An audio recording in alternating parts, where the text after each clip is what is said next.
Hi, this is Ben Llewellyn. Today I'm talking about Caradoc, Caratacus. When you have the founding fathers in America, that's tapping into something very deep, almost on a subconscious level. The fact that nations around the world have founding parental figures that they raise into a mythological status to unite themselves as tribes and peoples, and to lay the bedrock of the foundation of a nation. Mongolians have Genghis Khan. He is almost revered as a father figure. The Swiss, they go back to the goddess Helvetica, a female founding figure. Israel, the modern Israel, has David ben Gurion in many ways. Or if you want to go back to, like, in the biblical sense, King David.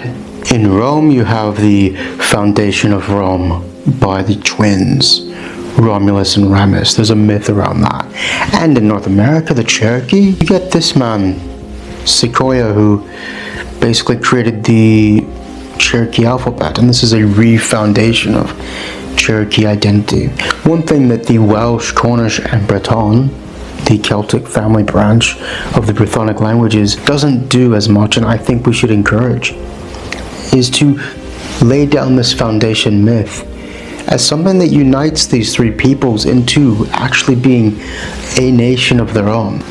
And this figure, Caratacus in Latin or Caradog in Welsh, is that figure because it unites all of those from a pre-Roman conception. And I want to show you why, and I want to tell you about his history today. First, let's explain what his name means. Now, it would have come from something more like Caratacus in Brythonic. Brythonic is to Welsh, Breton, and Cornish what Latin is to Italian, Catalan, French. It's the language that they grew out of.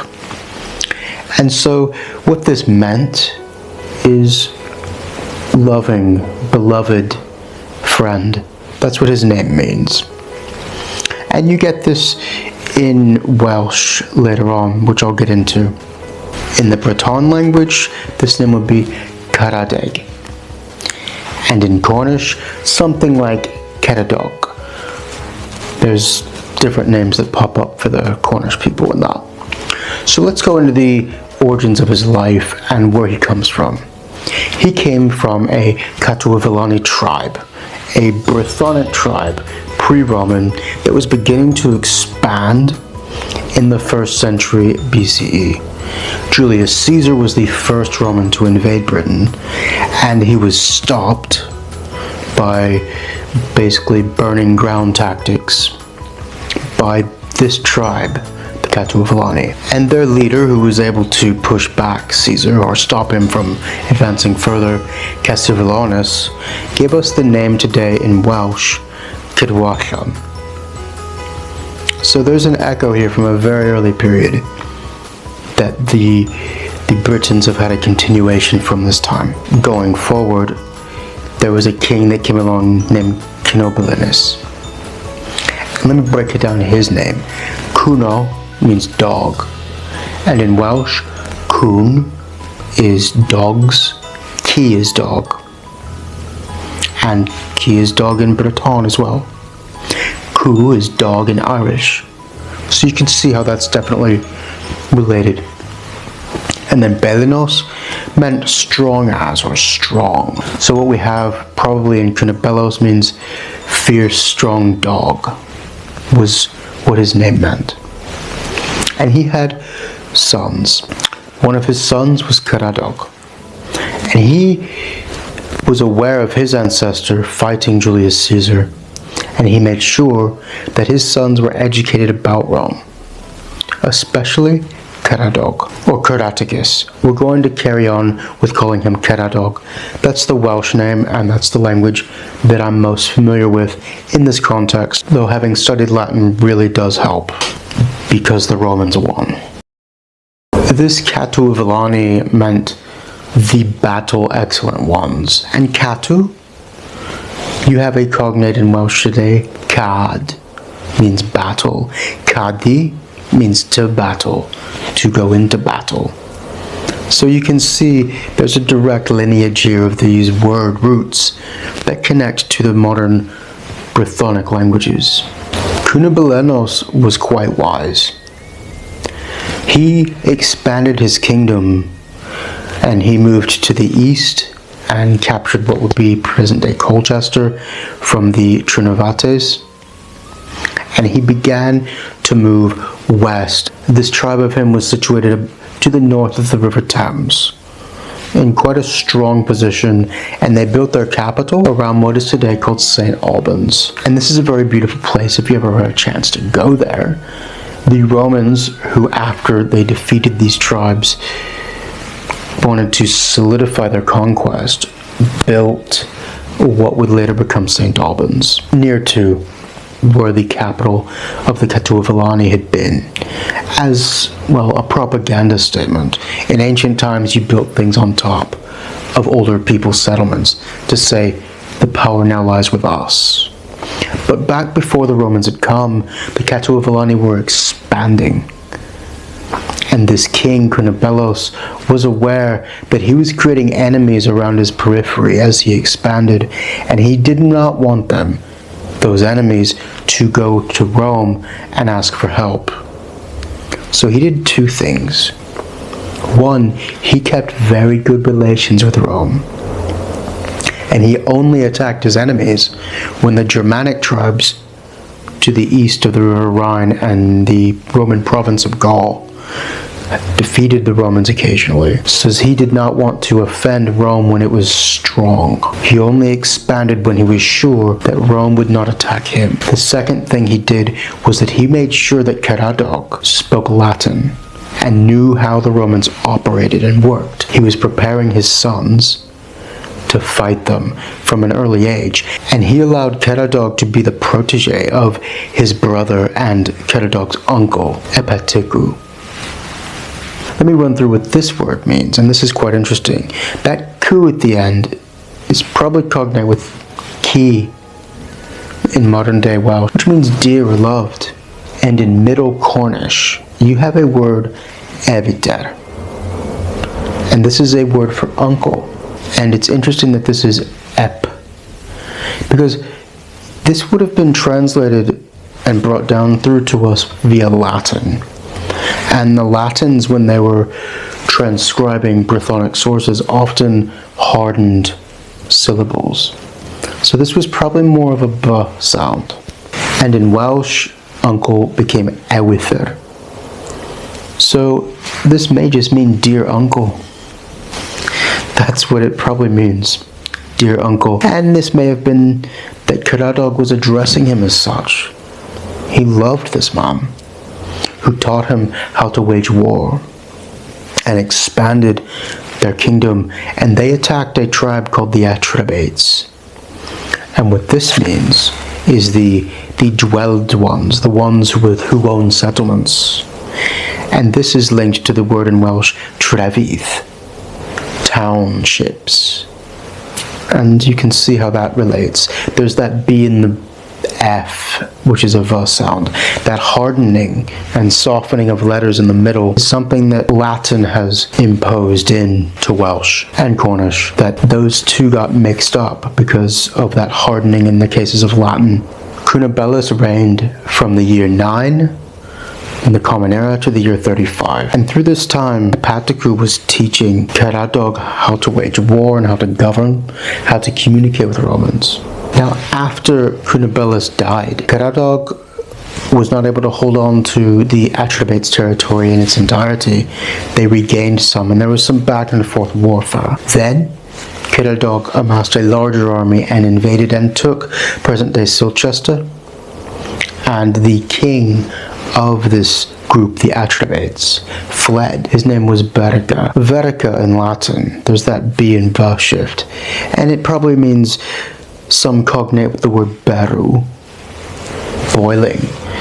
A king who fumes with anger, beruica. And Claudius, the emperor of Rome, listened to this man, and he's like, well, if he's so stupid to come to me and ask me to put troops in his country, or use that as a pretext to invade Britain. And in the summer of 43, the Common Era, Rome invaded Britain.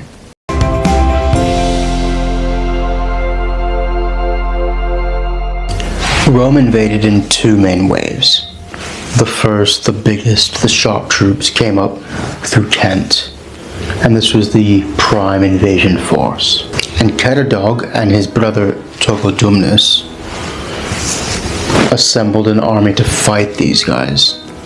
Now Togodumnus, we're not sure what his name means. It could mean a couple different things.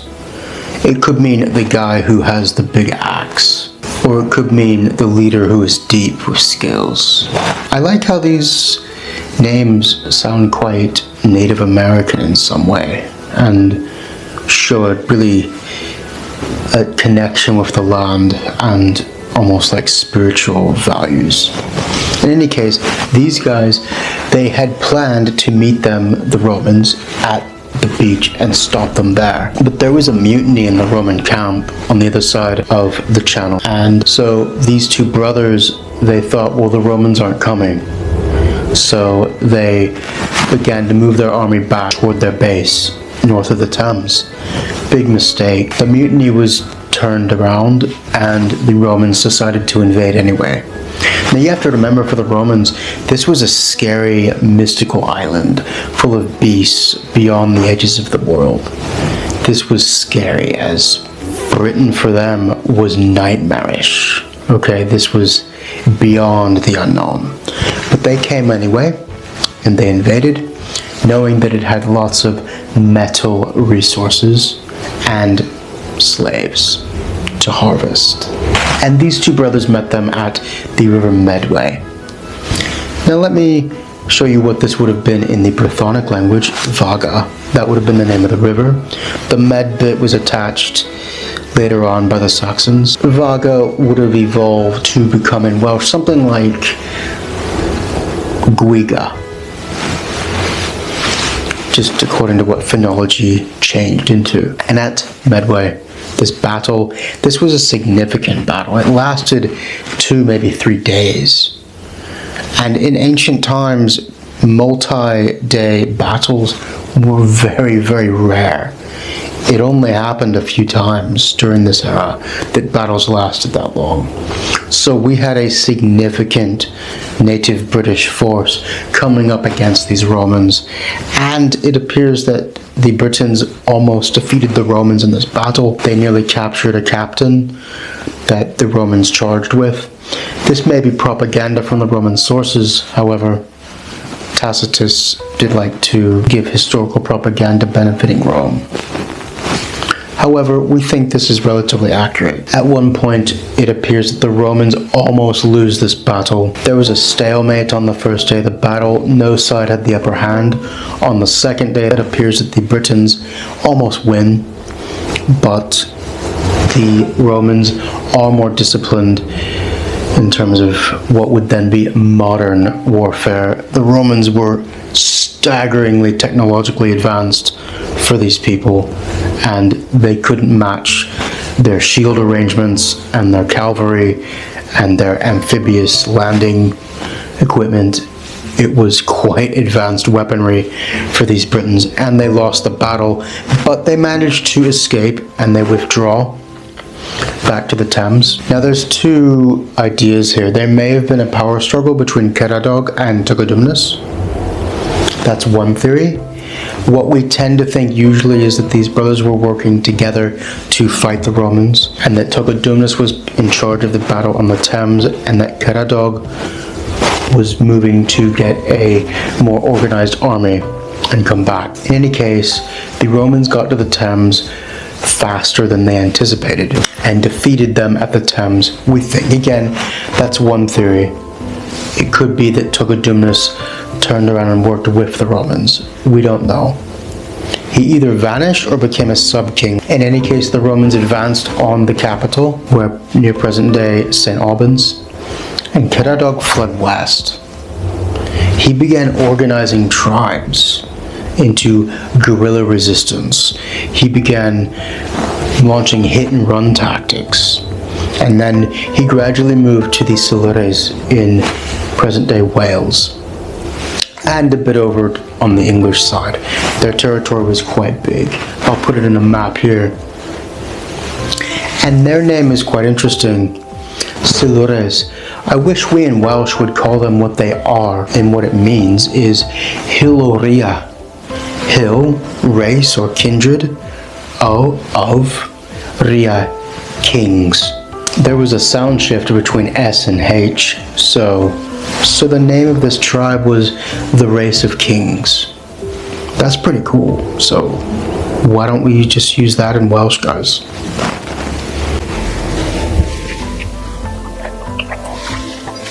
The Hilorii, Silures, let him become basically their general and lead them in major battles against the Romans. Now, there were no significant large set battles, even though the Hilorii did win a significant battle later on. In this period, it was guerrilla warfare, and this was Caradog's greatest weakness, is that he hadn't the techniques yet and the unity yet to defeat the Romans in a pitched battle, as they almost did at Medway. And this meant that they had to keep guerrilla tactics, hitting supply caravans, launching attacks in the woods, knocking out stations on bridges and stuff. So this meant they could not attack a major legion, Roman legion, and take it out. And so the Romans began building forts along the periphery of the Hiloria's territory. This forced him north into the land of the Ordovices.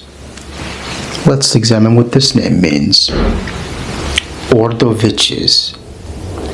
That first bit comes from, well, what would be today in Welsh, gorf. That means a large hammer. And that ig, gorfig, hammered, possessing of a hammer.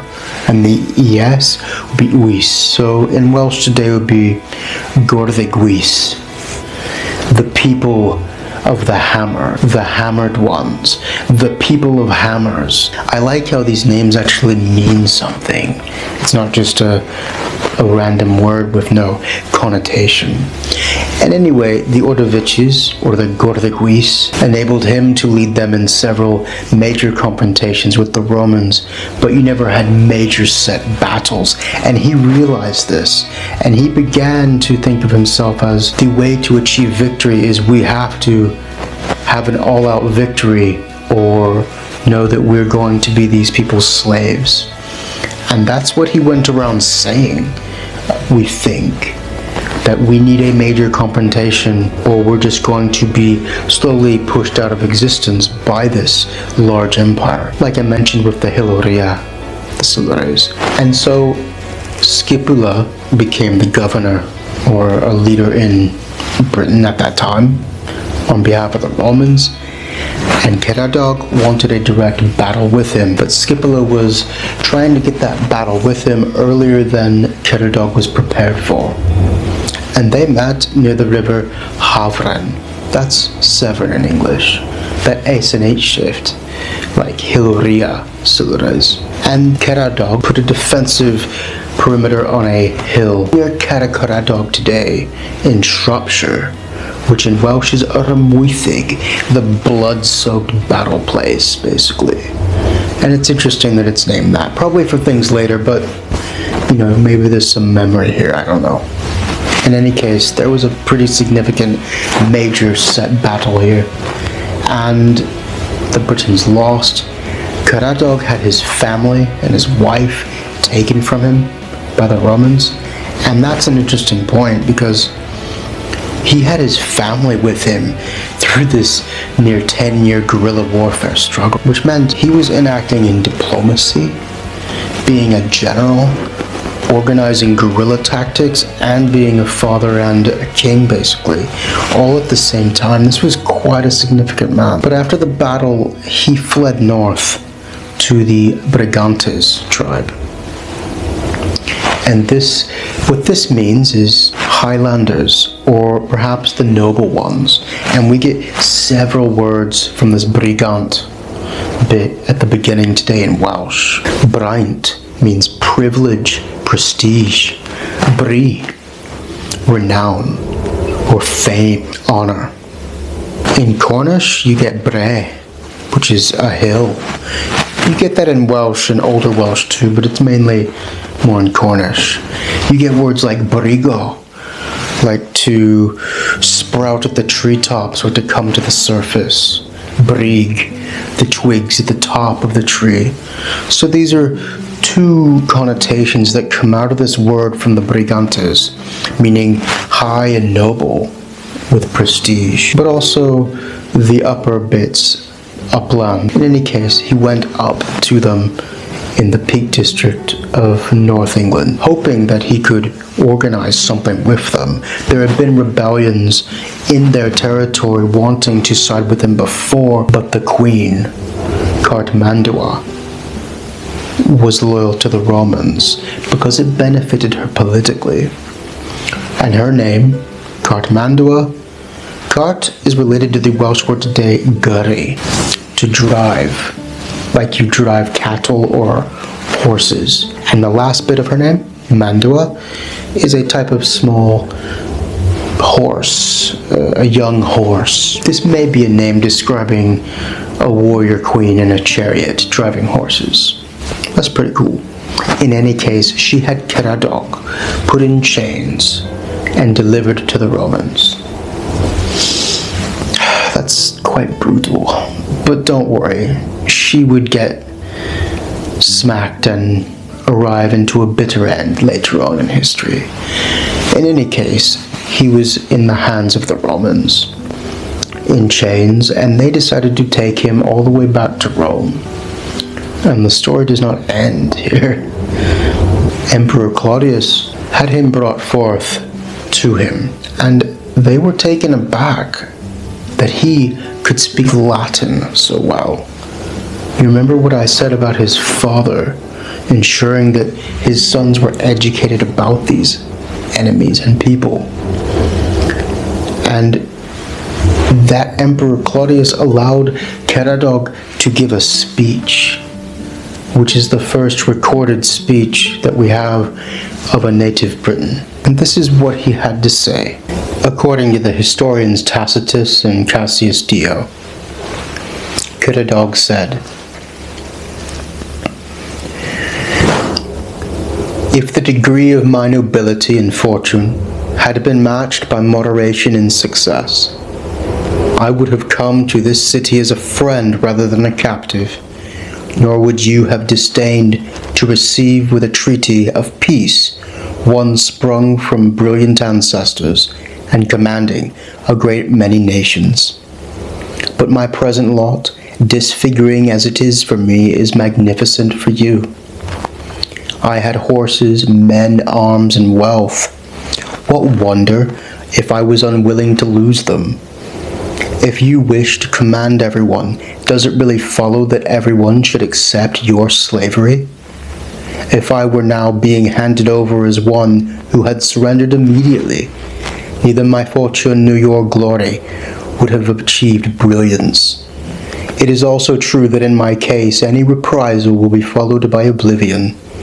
On the other hand, if you preserve me safe and sound, I shall be an eternal example of your clemency." The Emperor Claudius let him go and allowed him to live in Rome as a free man. That's quite significant. That was a rare deed to have convinced the emperor of doing such, merely by the power of his speech and eloquence in his second language. After his liberation, the historian Cassius Dio says that Caradog said, "And can you then, who have such possessions and so many of them, still covet our poor huts?" So he was still trying to persuade the Romans, as a free man, to let his country go. He never gave up hope. There's a resilience there in this man, a perseverance and a continuation of the love of his nation. It's important that we construct a foundation myth or a founding father or mother for a nation to conceptualize our own world in relation to where we fit within the world in relation to other nations. Every nation that is able to successfully stand creates a creation myth. After him, in the centuries that followed, the Welsh, Cornish and Breton did not simply forget that this man existed. There was a leader toward the end of the Roman period called Coelhen. And what this name means literally is blessed with good omen the old. Old as hen. And Coelhen was, we think, perhaps a local governor in northern Britain at the time of the Roman withdrawal, who was mixed Latin and Brythonic, and as the Welsh language emerged, found himself with a small kingdom in probably present-day Scotland, Lanarkshire, Ayrshire, that area. And he wanted to give some authority to his military prowess and legitimacy to govern. To the north, people were much less Romanized, and those were those he had to conflict with. And so he chose for his genealogy the one who the Romans had fought, Caradog, Caratacus. He said that he was descended from this man to give both legitimacy to those wild in the north who claimed to be the true Britons, and those who were Roman who still respected this man. And then, following on from Coelhen, the kingdom of Rheged and Irian, who nearly pushed back the Saxons out of North England and South Scotland, the Gododin, Aidan, who ruled Edinburgh, and Elved, led by Guashog, who ruled the Peak District. These leaders all claimed descent from Coelhen, and then, in turn, from Caratacus or Caradog. And up in the north, you had a man named Cyneffa, and his dynasty came south to Wales and established Gwynedd. And they claimed links to this man. And so the kingdom of Gwynedd in Wales became linked through extension to Caradog. And lineage in the Middle Ages was very important. But then in the year 825, you had a new dynasty cut down the old and rule Powys and Gwynedd, Mervyn Vrech. And he claimed descent from Llywarchen, from a different line, which itself claimed descent from Coelhen and Caradog. And so the two major kingdoms of Central and North Wales claimed descent from Caradog. This was a psychological prowess, a propagandic tool. And in the south, it was not just limited to the north. You had the kings of Gwent. And they had a mythological figure named Caradog Vrechfras. And what Vrechfras means is strong-armed. This may have been an early Gwentian king. Gwent was a collection of smaller kingdoms that broke up and merged more than once. But this may have been a disfigurement of a local king and confusion about whether this was Caradog or another Caradog, and the two blended together. But in any case, the Hiloria, the Silures, were the same people who became the Gwentian kings, and they were markedly aware that they were led by this man in battle, and it was an emblem of their culture. Because when the Romans finally got the Silures or Hiloria to stop fighting them, they gave them city, a civitas of their own, and they carried on their own rulers and kings and customs and language, so long as they were loyal to Rome, of course, and paid them their dues. But they kept their culture, and they would have been very acutely aware of Caradog, because they never had that continuation extinguished like most of the rest of Britain did. And so Caradog Vrechfras could actually be him, and they're celebrating him.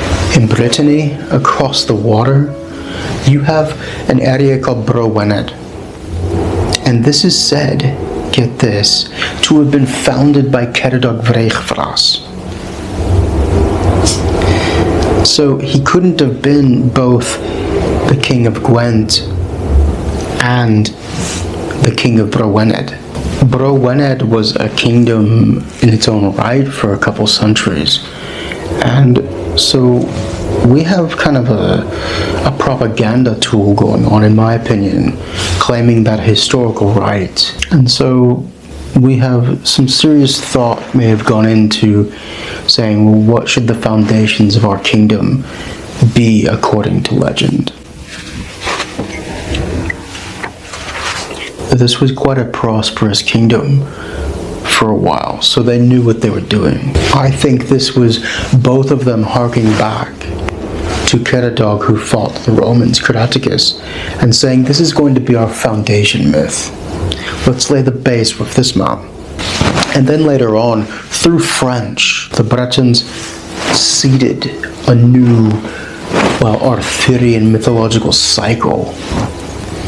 And Caradog Vreich is there in the background. La vie de Caradoc. He's there. And all of the French are twisting this and adding chivalrous undertones and the Arthurian legend.